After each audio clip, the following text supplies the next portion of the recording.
我到哪儿都顺心的很。有你这么好个后哥帮我四处拉活，还有一个店里这么发达的后妈，又是 N 个前夫前男友的四处救济着我们薛家和我这样的废物，我怎么会有不顺心的事儿呢？什么意思啊？你让崔大给我介绍活干什么意思？你妈在楼下跟你那准几爸私会又是什么意思？我们薛家已经穷到了需要你妈卖笑，跟以前的男人玩暧昧才能养家的地步了吗？我告诉你，我不需要你们娘俩这么假惺惺的可怜。我爸头顶上更不需要戴着无数顶绿帽子，这种侮辱式的救济，别在这给我装伟大装奉献，我真觉得恶心。欠抽是吗你？说什么呢你闭嘴！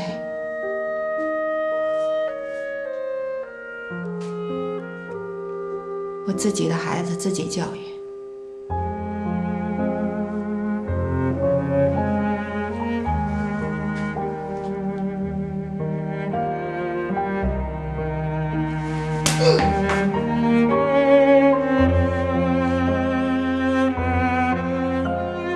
小孩子在说话之前，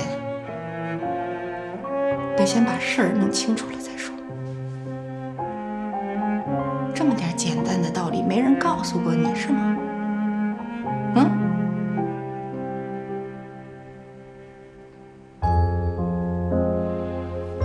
我和陆振廷在楼底下见面，是我跟你父亲商量好的。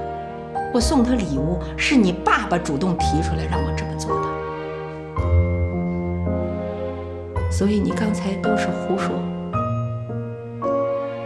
你混蛋！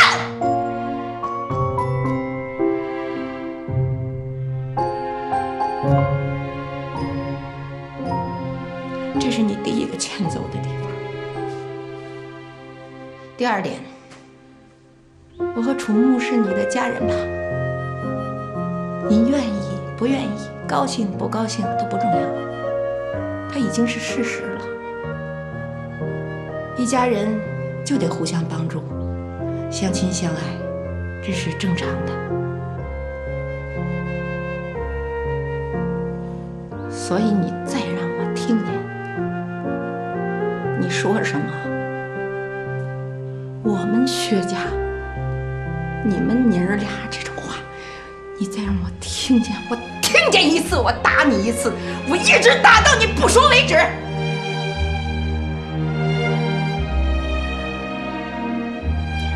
今天咱们娘俩这个熟悉期就算过了啊！以后我该怎么教育孩子，对你没例外。该赏就赏，该罚就罚。今天你犯了俩错，我只打了你一巴掌，所以。哎，妈！我没有打他，你给我回屋面壁去！今天晚上不许吃饭。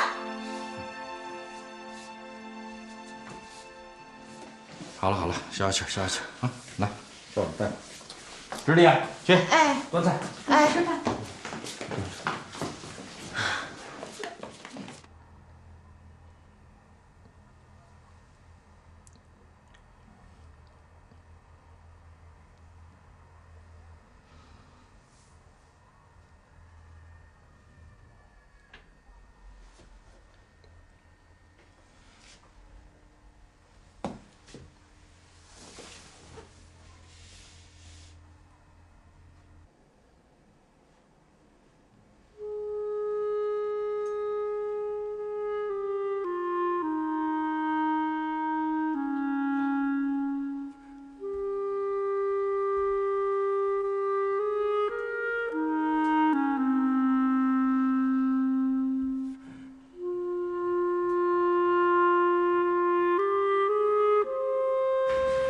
震撼吧？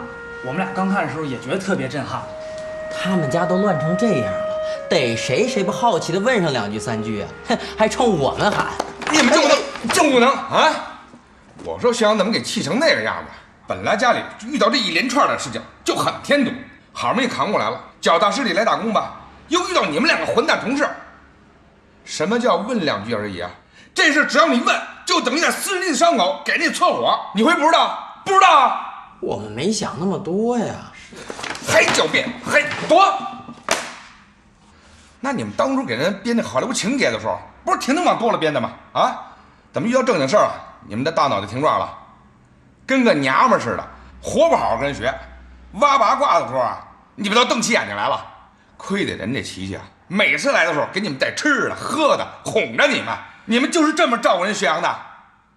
哎，你们亏不亏心啊？亏不亏心啊？你们！我从今天下个死命令，啊，从今往后，谁要再在薛阳面前提他们家的事儿，提一句我扣他半个月的工资，提2个月这个月他白干，提3句以上，或者把薛阳给气走了，要么你们把薛阳给我找回来安慰好了，要么你们就跟他一起消失，别回来了，听见没有？哎。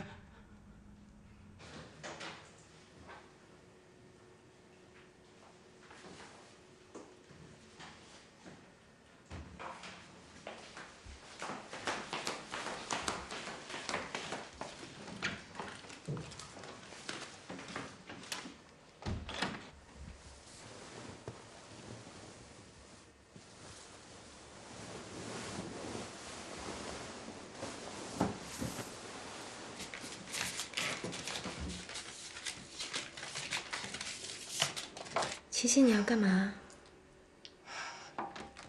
没睡呀？你要干嘛呀？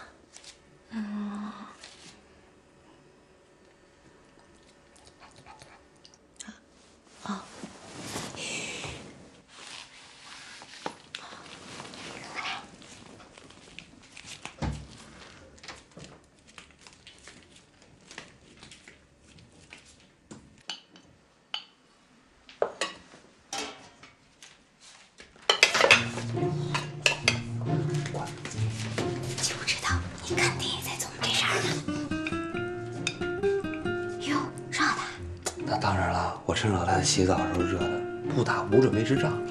哟，我在这儿啊，还给他藏了一盘他最喜欢吃的茄饼。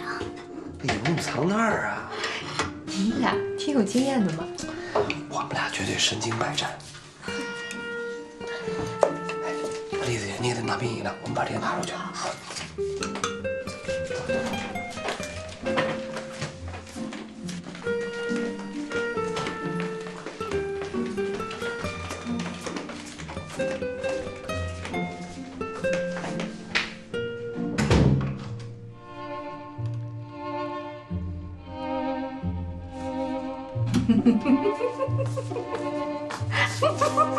你笑什么呢？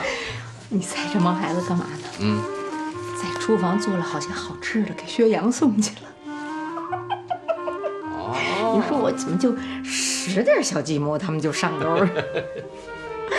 我咋那么聪明啊？你闹了半天，你这罚薛阳不让他吃饭，就是为了其他孩子半夜3更给他送食去。对呀，哎，你知道孩子在什么情况下最团结、最容易增进感情吗？就是先同病相怜，然后同仇敌忾。真的，哎，你以为琪琪跟楚木，从一开始就这么好？没有，一开始打得可厉害了。是啊，我当时一看我没辙了，只能下狠招了，我就使的这招，知道吗？他们俩之间谁犯一点错，我俩人一块罚。很快他们俩呀就团结起来一块对付我了，俩人变得别提多哥们儿了。哎，你就不怕你这个恶妈的形象太深入人心了，让孩子们记恨你啊？恨去吧，他们孩子好不就完了吗？再说他们恨了没？没恨我呀。什么份儿啊？煎鸡蛋份儿。你想吃吗？要厨房炸俩，咱这屋吃。是你的，我这正减肥呢，你别闹，睡觉，不许看报纸。放心吧，他们都睡了，吃点吧。赶紧吃吧啊，都端过来了。妈妈也太不人道了，现在还用惩罚小孩的方式压迫我们，而且打都打了还要罚，过分。疼不疼啊？我跟你说啊，小老太太就是长时间没逮着机会发淫威，给她憋的，你都把狠招都撒出来了，你甭理她啊！我跟你说，她就这2把板斧，后面没什么招了。放心，以后我们都会提醒着你，只要你不犯她的忌讳，她也没什么理由可罚你啊。对付她，我跟琪琪太有经验了。哎，你来点这个。嗯。喂，你们俩没吃晚饭啊？现在还来抢冰的东西吃？他这一个人吃那么多东西也吃不完，浪费了。哎，你们俩小时候文英也这样经常罚你们吗？太经常了，要说我们身经百